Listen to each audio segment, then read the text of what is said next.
nemodlíme sa štelovať, lebo nech je to také proste. Ale Barbie, musíme to urobiť tak, že... Začíname. Aj toto... Ako vždy autenticky. Áno, zapáľ sviečku. Pozri sa, tu mám od seba. Kontrolujem ešte, či dieťa spí. Dúfam, že spí, lebo ma drobne. Spí. No, Dieťa spí. výborné. Začíname. Ideme na to. Tešili ste sa? Dlho sme tu neboli. Ináč na Áno. zdravie. Na zdravie. Čo pijeme dneska? Punč. Serenity V punch. podobe Serenity punč. No, vítajte v ďalšom dieli. Toto je už 4. diel. Áno, 4. A dneska sa chceme s vami, alebo teda my sa budeme rozprávať, a vy to môžete už len pozerať, rozprávať o toxických ľuďoch a toxických vzťahoch. No, Ľubka, povedz. Povedz svoju skúsenosť. Nie len v rámci biznisu, ale tak celkovo v živote. Ja viem, že ty máš toho za sebou viac, pretože si mladšia. Áno, takže mám menej skúsenosti tým pádom. Hej, tak povedz, čo ty a toxickí ľudia? Že mala si v živote fakt takého niekoho, že toxic? Nemala. A keď sa spätne nad tým zamyslím, že či som mala vôbec v mojom živote niekoho, kto by ma nejak ovplyvňoval tou svojou toxicitou, tak nie. Ale bolo to skryté. Bolo to skryté za vzťahy, nie partnerské, pretože mám 20 rokov jedného chlapa, ale možno skôr za také kamarátske. Rok 2025 inak bol pre mňa dosť taký prelomový, aj čo sa týka kamarátstiev, čo sa týka vzťahov s kamarátkami alebo s nejakými blízkymi ľuďmi. Veľa vecí ma oklamali, veľa ľudí ma oklamalo, ale nie, že oklamalo, ale proste robili veci, ktoré som ja vedela, že robia. Nechávala som ich v tom a chcela som si to nejako proste ukončiť. A na jednej strane ma trošku zaskočila som samu seba, že naozaj v roku 2025 som ukončila niektoré veci bez vysvetľovania. A toto ma naučili práve ľudia, ktorí nepoviem, že boli toxickí, ale keď sa na to pozriem spätne, tak napríklad vo vzťahu kamarátskom, že ja a človek na druhej strane bol určitým spôsobom toxický, alebo to bolo také skryté za takú využívačnosť, že to bolo také jednostranné. Takúto mám ja skúsenosť, ale vyslovene som sa nestretla s niekým, kto by bol tak toxický, že by som musela akože od neho utekať. Ale veľmi dôležité je podľa mňa si uvedomiť, že kedy to prekročí tú mieru. Lebo každý človek je podľa mňa určitým spôsobom toxický. Najhoršie je, keď si voči samej sebe, že si žiješ v takom sebaklame. Alebo úplný extrém je, keď žiješ s toxickým človekom. Samozrejme, že to už by sme išli do extrému, ale veľmi veľa žien a dokonca aj mužov žije s toxickými partnermi. Áno. A to je vtedy problém, lebo sa to dokáže potom prenášať, že keď máš doma takého človeka, tak to prenášaš aj medzi kamarátov a medzi tvoje vzťahy. Celkovo do svojho života. Presne. Či v biznise, či v kamarátstve, či v partnerstve, proste akákoľvek toxicita v nejakej extrémnej miere až nadmiere je veľmi zlá a nebezpečná pre psychické a fyzické zdravie. Ale povedz mi ty, Barbie, že vybrali sme si dneska veľmi ťažkú tému, že či si sa ty stretla v živote, buď v kamarátstve, alebo v práci, alebo v partnerstve s nejakým toxickým, vyslovene toxickým človekom, ktorý ťa vysával proste energiou. No, čo sa týka práce, ja som mala vždy skvelý kolektív, vždy skvelých šéfov, takže na toto som nikdy v úvodovkách šťastie nemala, že by som mala v práci nejakého vypisy, hej, daj si jeden. Dám si za jeden. Hej, že by som mala v práci nejakého toxického človeka, práve naopak, že mňa vždy tie vzťahy v práci držali, nabíjali, ani to nebola tá práca samotná. Ale mala som v živote toxického človeka. Tiež to teraz hodnotím ako akože bol toxický. Ani nie do takej miery, že by bol zlý ten človek ako človek. Ale pre mňa bol toxický takým štýlom, že ja som pri tom človeku nerástla. Nemala som pocit, že by som sa rozvíjala a práve, že ma vždy sa snažil tak akože skôr dúpať, ako posúvať a rozvíjať a ja som vždy bola tá, ktorá som sa chcela rozvíjať, posúvať a tak. Vedela som, že nie je človek, s ktorým chcem proste tráviť nejaký čas v živote. Ale nechcem to asi bližšie rozpitvávať tým, že to bude na sieťach a tak, že áno, mala som takú skúsenosť a veľakrát sa u mňa stalo to, že toxickí ľudia boli skrytí za maskou, ktorú veľakrát som zbadala, až keď sa niečo stalo. Lebo fakt, ako sa hovorí, že v núdzi poznáš priateľa, že nech sa stane čokoľvek, tak sa ukáže charakter toho človeka, hej, že až vtedy, keď sa niečo proste stane a stalo sa mi to aj v biznise, že naozaj som si myslela, že, lebo ja som proste asi trochu naivný človek, verím v dobro a celkovo v takú dobrú energiu a vďačnosť, naozaj sa snažím, ako sa v dnešnom modernom svete hovorí, fungovať na tých vyšších vibráciách. Jasné, že mám aj downs, ale proste stále sa snažím byť viacej pozitívna a veľakrát akože verím ľuďom. Áno. A práve tým, že som taká dôverčivá, tak niekedy to úplne neodhadnem, takú tú toxicitu, ale učím sa to skrz svoju intuíciu. Že keď mám pocit z niekoho, že dačo, väčšinou akože nikdy sa to vo mne nemýli, že snažím sa vždy nesúdiť podľa prvého dojmu, Áno. Lebo veľakrát ten prvý dojem klame, alebo sa mi aj stalo v živote, že na prvú mi ten človek nebol sympatický a časom sa z neho stal naozaj dobrý človek, že som zistila, že možno potrebuje práve len mať bližší vzťah so mnou, hej, že, že potom sa ten človek otvorí a úplne som zmenila celé to vnímanie v tom pozitívnom slova zmysle. Áno. Ale veľakrát ľudia nosia proste masky. To je pravda, ale napríklad ja som mala jeden vzťah dlhoročný a bol to teda akože kamarátsky vzťah a nemôžem povedať, že by to bolo vyslovene toxická osoba, ale keď sa na to pozriem spätne, tak to vnímam, že to bolo väčšinou vždy iba jednostranné. Aj keď som si ja myslela, že je to obojstranné, ale ten človek bol iný a napríklad pre mňa je ako keby odhalenie v mojich očiach takéhoto človeka, si ty povedala, že za tou maskou, práve situácie, že keď vidím, že ten človek sa správa ináč pri mne a ináč sa správa napríklad pred svojim partnerom alebo pred svojimi inými známymi, tak to mi tak väčšinou vždy odhalilo, že ten človek sa skrýva práve za tú masku.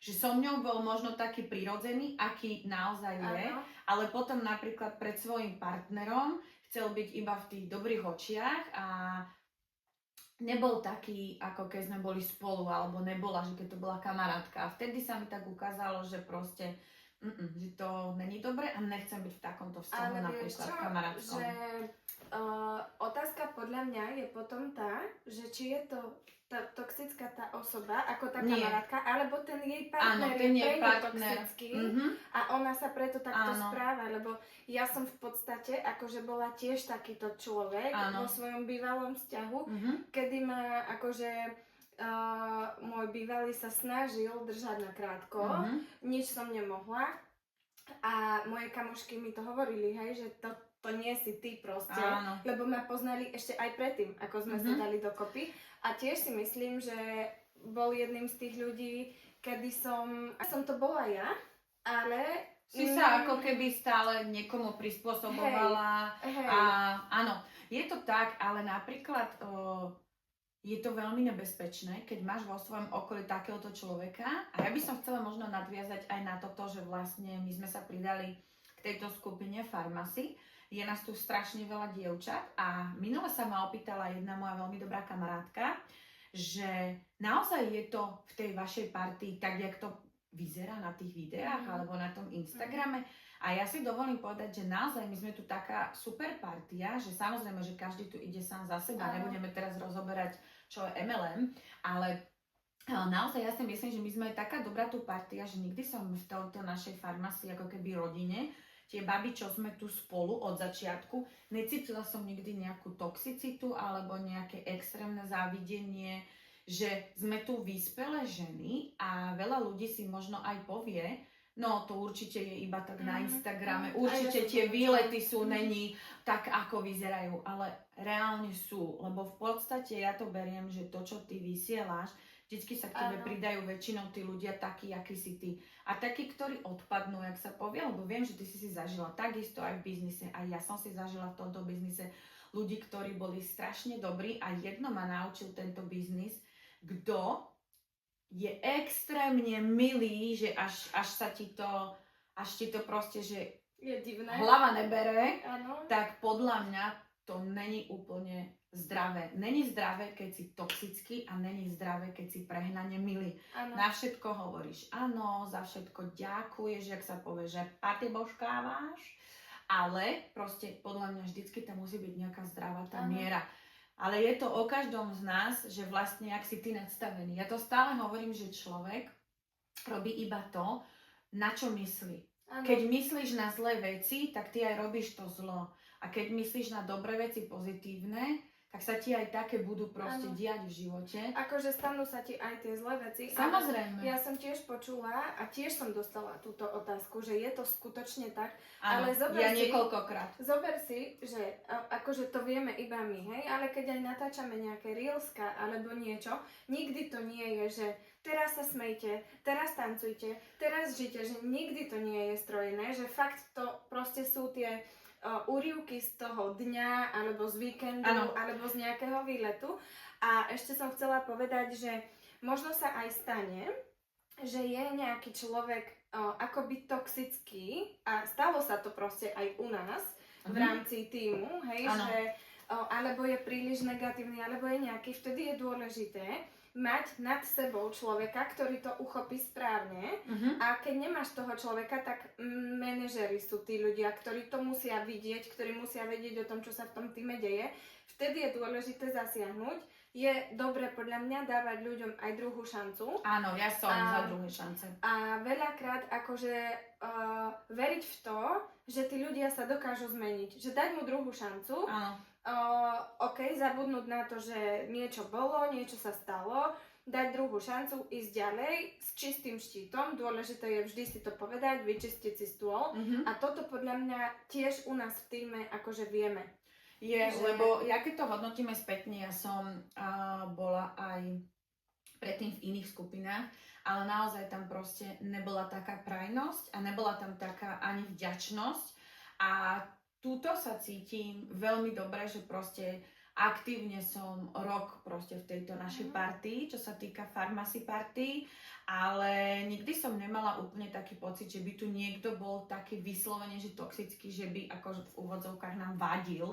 Že všetko sme tu také baby, že proste mne je jedno, ja to úplne poviem otvorene, mne to je úplne jedno, či si niekto myslí, že no jasné pretvárka, lebo ja viem, ako to je.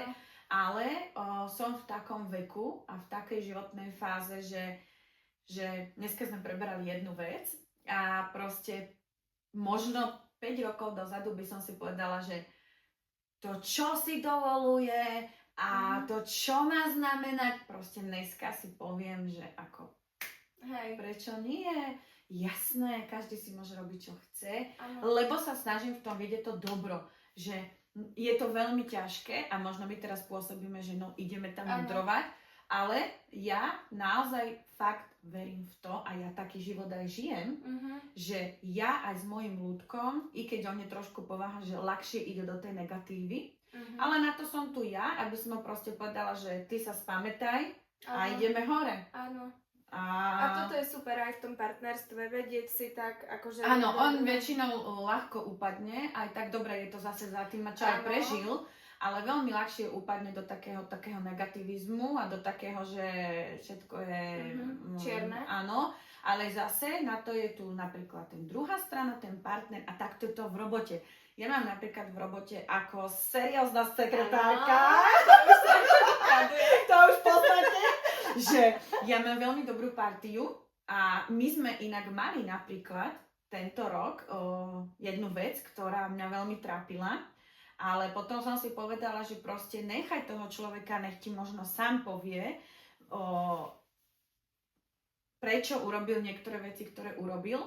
A nevrtala som do tých ľudí, ktorých sa to týkalo. A mám tam naozaj veľmi dobrú partiu aj v robote. Mám tam blízke osoby, ktoré sú my. A fakt dovolím si povedať, že keď ty budeš tých ľuďoch vidieť dobre, tak oni dobrí aj budú. Ale ty keď sa nastavíš, že proste nie, a ty si ma určite ohovárala, a ty si určite to zlom myslela, tak ono to tak aj vie. A veľakrát, vieš čo, ja nemám rada, ešte to by som asi dala ako poslednú myšlienku a musíš sa prepudrovať troška, kamoška. OK, som lesko. A troška z tejto strany, ale to, akože ešte to tá kamera zvládne. Dobre. Ešte to unesieš. Tak si vypijem.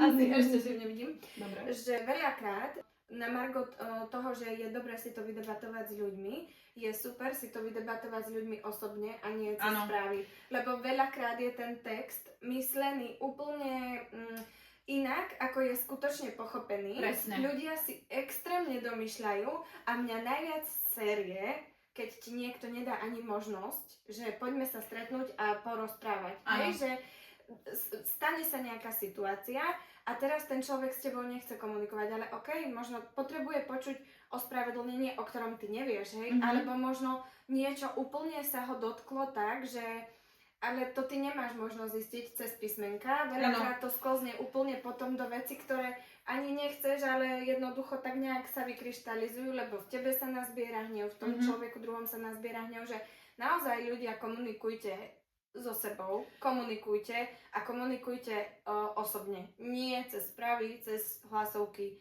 a tak asi. Áno. Toto na záver chcem povedať, že jednoducho je to tak, že človek ti vie veľmi ublížiť slovami. Áno.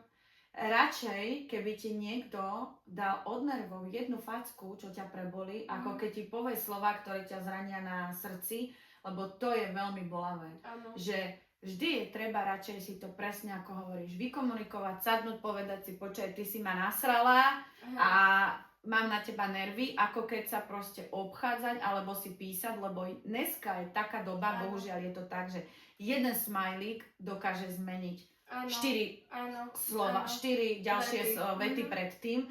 Takže treba sa stretávať, komunikovať a natáčať YouTube. Nie, ale proste fakt je to o tom, že my ani proste nechceme nejako. Koľkokrát som dneska povedala slovo proste? Neviem. Dobre, 128. Ale proste, jak hovorí moja MK, proste mama, ja sa chcem namalovať. Áno. Takže treba stretávať a vždy si to vykomunikovať. Aj keď to není ľahké, vo finále není na to, keď s niekým sadneš, radšej si vypí, dobre si povedz otvorene, ale neobchádzaj sa a nevypisuj, nehovor s druhým ľuďom svoje veci, vždy s tým človekom a utúži vám to vzťahy. Pozrite sa na nás. My si povieme aj dobre, aj zle, aj že sa mám prepudrovať, a ty, že sa máš učesať trošku a pozri, jak nám to klapá. Nemáme tu žiadne zrkadielko, takže ideme to napraviť a vidíme sa v ďalšom dieli. Čus! Čavelo! Čavelo! Barbie, my sme hviezdy. No, tomu ver.